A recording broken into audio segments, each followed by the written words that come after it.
La finale B pour les pilotes au-delà de la 36e position dans le classement intermédiaire après les manches. On commence par la catégorie X30 Junior avec cette finale B et on retrouvera en pole position Boris Yantchev qui était donc finalement, malheureusement pour lui, le moins bien classé des non-finalistes. Il s'élancera depuis la 100. Le numéro 184, il s'élancera depuis la pole position. Yoris Bonchev qui aura à côté de lui Julian Sorvillo. Roxane Latenga sera en 3e position. Wouter Bergeanu, 4e. Fares Jalil, 5e. Raphaël Lenders, fils de Michael, le multiple vainqueur des 25 heures Fun Cup. Il partira depuis la 6e position. 7e place pour Martin Herrera Poggio. Nous aurons également Connor Clancy, particulièrement malchanceux dans les manches. Oliver Watsrup et Esteban Walgrave seront dans le top 10 également. Et puis tout le reste avec tous ces pilotes qui sont là et qui ne sont donc pas qualifiés pour la finale. Dus we zijn nu, zullen dus beginnen nu met de finale B, of de kleine finale, als we kunnen het ook noemen, voor de piloten die niet gekwalificeerd werden voor de finale A en dus die niet in de 36e eerste positie waren na de kwalificatiereeksen. Finale B, formatieronde. Le départ du tour de formation avec des pilotes. Oui, on en a déjà un qui... Est-ce que le départ a été donné? Non. Faux départ. Faux départ avec un pilote. Et je crois que c'est Boris Yantchev qui n'a pas bien compris où il devait se mettre sur la grille de départ. Boris Yantchev qui n'était pas du tout à sa place.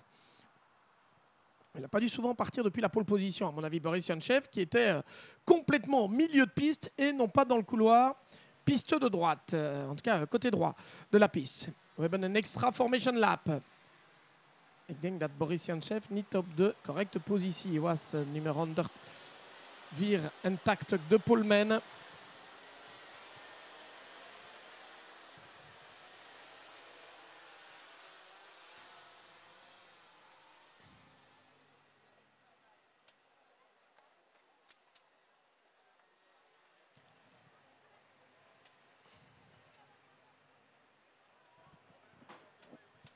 En dus in finale B met 14 minutes plus une ronde. 14 minutes plus un tour, le programme de la finale B. Attention qu'il ne pleut plus, on a même l'impression que les conditions sont en train de s'assécher. Je pense que du côté des choix des pneumatiques pour la finale A, ça risque d'être assez spectaculaire à voir. Ce sera intéressant, autre débat bien sûr, mais ce sera intéressant à suivre également. On recommence, Boris Yantchev, j'espère qu'il a bien compris que c'était lui qui était en tort et qu'il va cette fois se placer dans le bon couloir. Julian Sorvillo à côté de lui. Non, Boris Yantchev de nouveau qui n'est pas dans le bon couloir. De nouveau Boris Yantchev, il n'est pas au bon endroit. Je pense que cette fois le départ a été donné. Mais j'ai quelques craintes pour Boris Yantchev.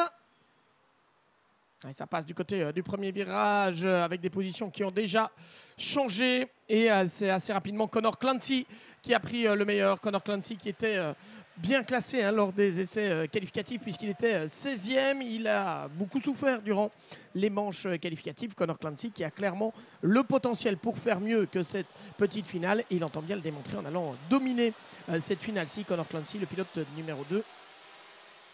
Qui est donc leader. Il va falloir s'accrocher du côté des adversaires s'ils veulent devancer. Connor Clancy qui est déjà parti devant.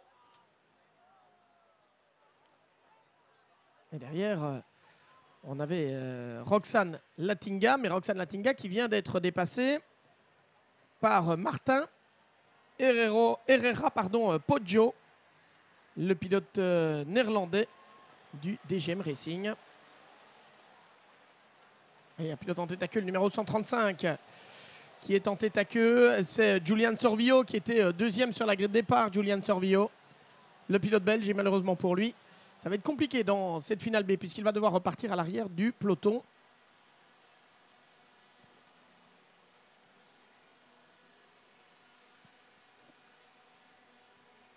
Connor Clancy en tête. Martin Herrera Poggio à la deuxième position. Le numéro 4. Néerlandais, on l'a dit. Roxane Latinga, néerlandaise, est 3e. Oliver Watsrup, 4e. Fares Jalil à la 5e place. Ouais, c'est pas encore joué pour Connor Clancy qu'on pensait voir s'échapper. Mais regardez comment Martin Herrera Poggio est revenu derrière lui. La lutte entre deux pilotes que l'on retrouve là en préparation, je pense, hein, principalement avant la Yamaha Euro Series.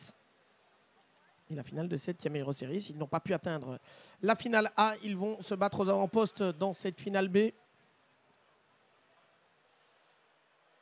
Conor Clancy, toujours leader devant Martin Herrera. Poggio, na de eerste ronde is Conor Clancy, de leider. De piloot uit de United Emirates. United Arab Emirates. Dus Conor Clancy is de leider. Op de tweede plaats hebben wij de Nederlander Martin Herrera Poggio. Derde positie voor Roxane Latinga. En dan Oliver Wadsroep en Fares Jalil. Fares Jalil heeft de vierde positie aan Oliver Wadsroep genomen. Changement pour la quatrième place avec Fares Jalil qui est passé devant Oliver Wadsroep. Boris Yantchev, pardon, qui était parti depuis la pole position. Boris Yantchev est retombé à la 6e place. Wouter Berger-Hanou, 7e. Luca Montebello, 8e. Niklas Hirsch, 9e. Et Noah Quinzin à la 10e position.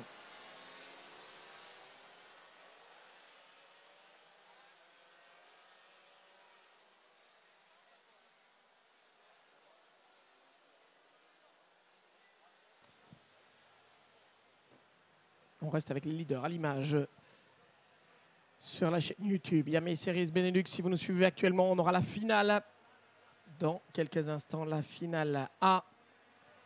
Avec évidemment le maximum de points à aller chercher, le temps fort pour la catégorie X30 Junior. On peut déjà vous dire que on retrouvera Cathal Clark et Rocco Coronel en première ligne. Ça, ce sera pour la finale A dans quelques instants. Avant cela, on va attribuer les points à partir de la 37e position avec Conor Clancy attaqué par Martin Herrera Poggio. Au moment d'arriver dans le premier virage, pas de changement pour le moment. Toujours le pilote des Émirats Arabes Unis. Par contre, derrière, ça a touché avec différents pilotes impliqués. On n'a pas eu l'occasion de distinguer correctement les numéros.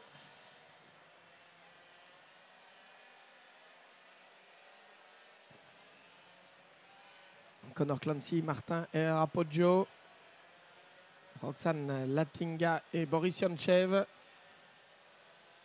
Qui est revenu donc Boris Yantchev à la 4e place.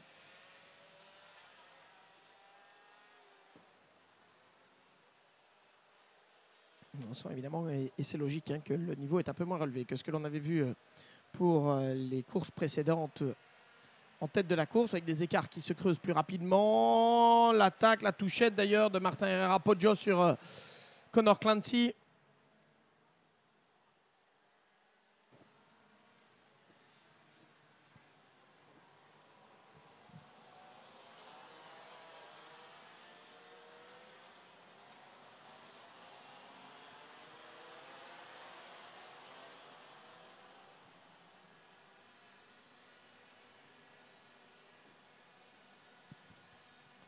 Conor Clancy, Martin Herrera Poggio, Roxane Latinga ou Wouter Berger-Hanou qui a pris Wouter Berger-Hanou numéro 134 qui a pris la 4e position. Fares Jalil la 5e, Niklas Hirsch la 6e, Luca Montebello la 7e, Boris Yantchev est retombé à la 8e place, le numéro 184.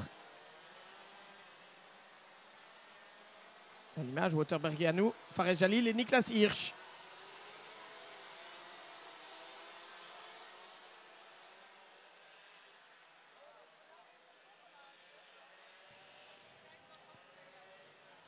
Sont en lutte pour la 4e position dans cette finale B, soit la 40e place du classement général au moment d'attribuer les points au terme des finales. Ça donne mieux évidemment si on dit qu'ils se battent pour la 4e place de leur finale B. Wouter Berger-Hanou, Fares Jalil et Niklas Hirsch. C'est Wouter Berger-Hanou devant Niklas Hirsch pour le moment. Fares Jalil est juste derrière.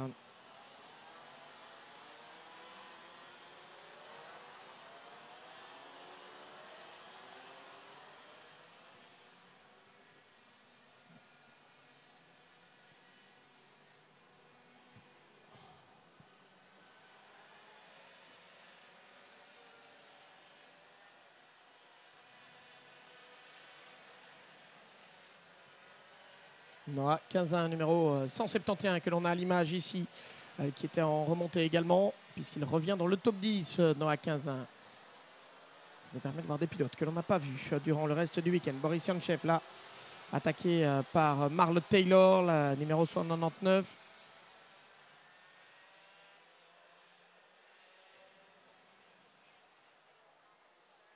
Marle Taylor et Noah 15-1. Marle Taylor avec le bumper avant en blanc. Oh, et bumper avant d'ailleurs, regardez, qui est percuté ici. Mais qu'est-ce qui s'est passé là avec Marle Taylor qui est venu percuter Boris Yantchev dans ce virage. Ouais, c'était très très optimiste et même clairement une erreur de Marle Taylor. Et Boris Yantchev qui repart et qui vient percuter le mur de pneus au pied de la tribune. Boris Yantchev qui était déjà au mauvais endroit au moment de s'élancer, alors qu'il était le poleman et qu'il n'était pas au bon endroit sur la piste, eh bien ça sera parti complètement de travers dans tous les sens du terme. D'ailleurs, pour Boris Yantchev, un problème pour Boris Yantchev de poleman, die was getikt door Marle Taylor en nu in contact met de bandenmuur voor de poleman Boris Yantchev. Die zal geen grote punten pakken in de finale B. Dus voor de positie, vanaf de positie 37.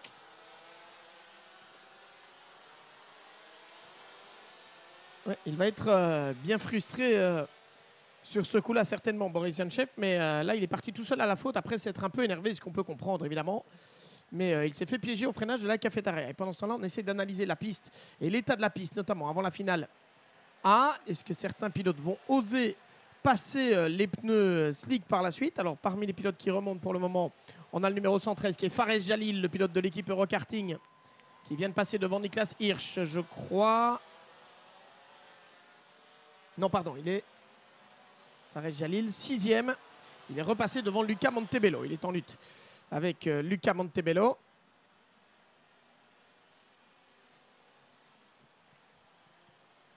Il reste un peu moins de 5 minutes plus un tour. Le duel continue entre Luca Montebello et Fares Jalil. Fares Jalil, le numéro 113. Luca Montebello, le numéro 108.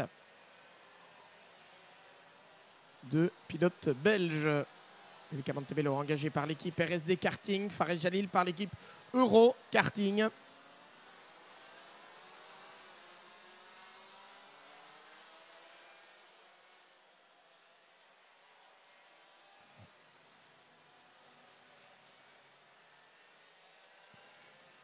Luca Montebello qui est repassé devant Fares Jalil et qui reste devant. Cette fois, pour la 6e position.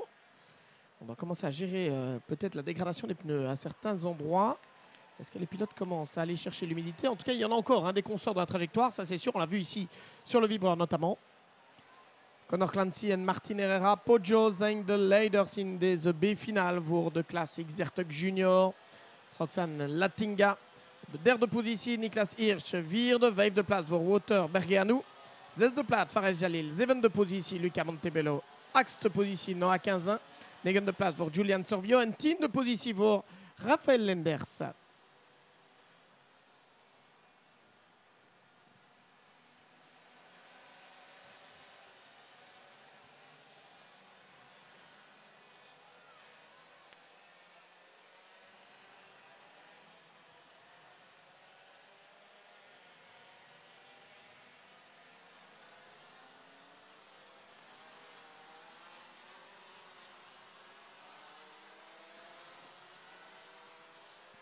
Connor Clancy met 1,1 seconde zijn voorsprong op Martin Herrera Poggio.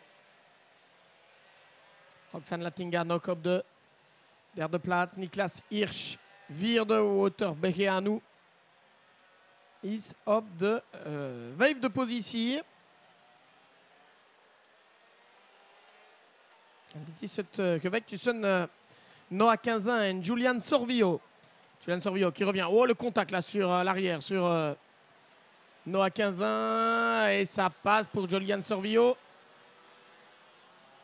Ouais, qui est passé devant Noah 15 qui reprend une fois, deux fois, jeu de trajectoire croisé dans cette lutte qui est donc la lutte pour la 8e position. Noah Quinzin devant Julian Sorvillo pour l'instant. Noah Quinzin avec le casque blanc. Julian Sorvillo, casque jaune. Un contact de nouveau entre ces deux-là. Julian Sorvillo devant. Julian Sorvillo qui était deuxième sur la grille de départ, mais qui avait été impliqué dans un contact en début de course. Et on a également un pilote que je crois était, oui effectivement, c'est Luca Montebello qui était dans le sens contraire de la marche dans l'épingle de l'Europa LAN. Il a pu repartir Luca Montebello, mais il a dû laisser passer, alors qu'il était sixième, il a dû laisser passer Noah Quinzin et Julian Sorvillo. On n'a pas vu évidemment l'origine de l'action pour Luca Montebello qui était en lutte avec Fares Jalil. Alors est-ce qu'il est parti tout seul à la faute, le Montebello, ou est-ce qu'il a été aidé par Fares Jalil? Ça, on laissera les officiels le dire, puisqu'on a davantage de caméras de surveillance placées tout autour du circuit et qui aident à la bonne compréhension de la course par les officiels pour attribuer les pénalités appropriées et les plus justes possibles. Et il faut saluer le travail des commissaires sportifs et de la direction de course qui sont là pour l'équité sportive justement. Et c'est un travail absolument remarquable d'ailleurs qui est mené par toutes les équipes. J'espère que chacun ici en est bien conscient parce que sincèrement, c'est quelque chose de passionnant à voir aussi. Et ce sont des bénévoles qui viennent ici pour le sport, par passion pour le sport le plus souvent. Roxane Latinga, Niklas Hirsch, eux, se battent pour la 3e place.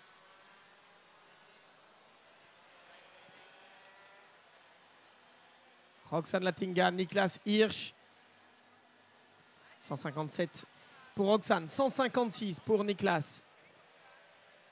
3e place dans cette finale B, c'est l'objectif. Ah, là, il vient d'y avoir un contact et je pense que le pare-choc de Niklas a un peu souffert dans l'aventure. Niklas Hirsch, on le voit d'ailleurs.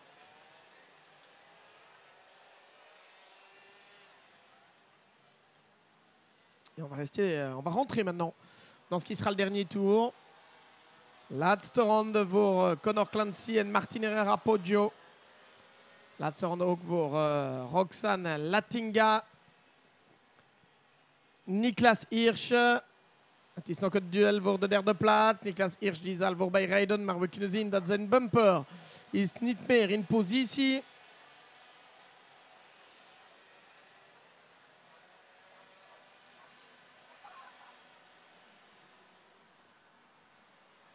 Dus Niklas Hirsch op de 3e positie. We zullen natuurlijk voor de scrutinering wachten. Roxane Latinga heeft de 3e positie opnieuw genomen.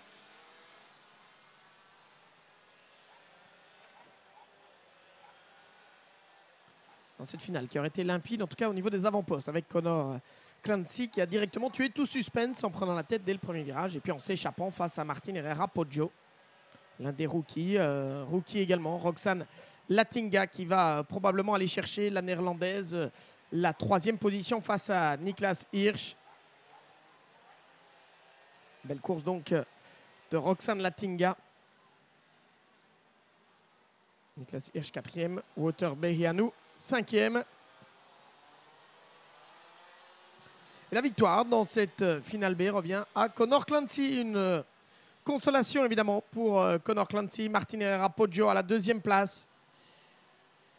Roxane Latinga 3e. Niklas Hirsch 4e, mais on va quand même attendre que tous les pare-chocs aient été vérifiés. Wouter Behianou 5e. Julian Sorvillo 6e après être parti depuis la première ligne. Fares Jalil 7e. Noah Quinzin 8e. Luca Montebello 9e. 10e place pour Raphaël Lenders. Voilà pour le top 10 de cette finale B, de top 10 van de B-finale met de overwinning. De makkelijke overwinning voor Connor Clancy. Die zal dus de 37e positie in het algemeen klassement nemen.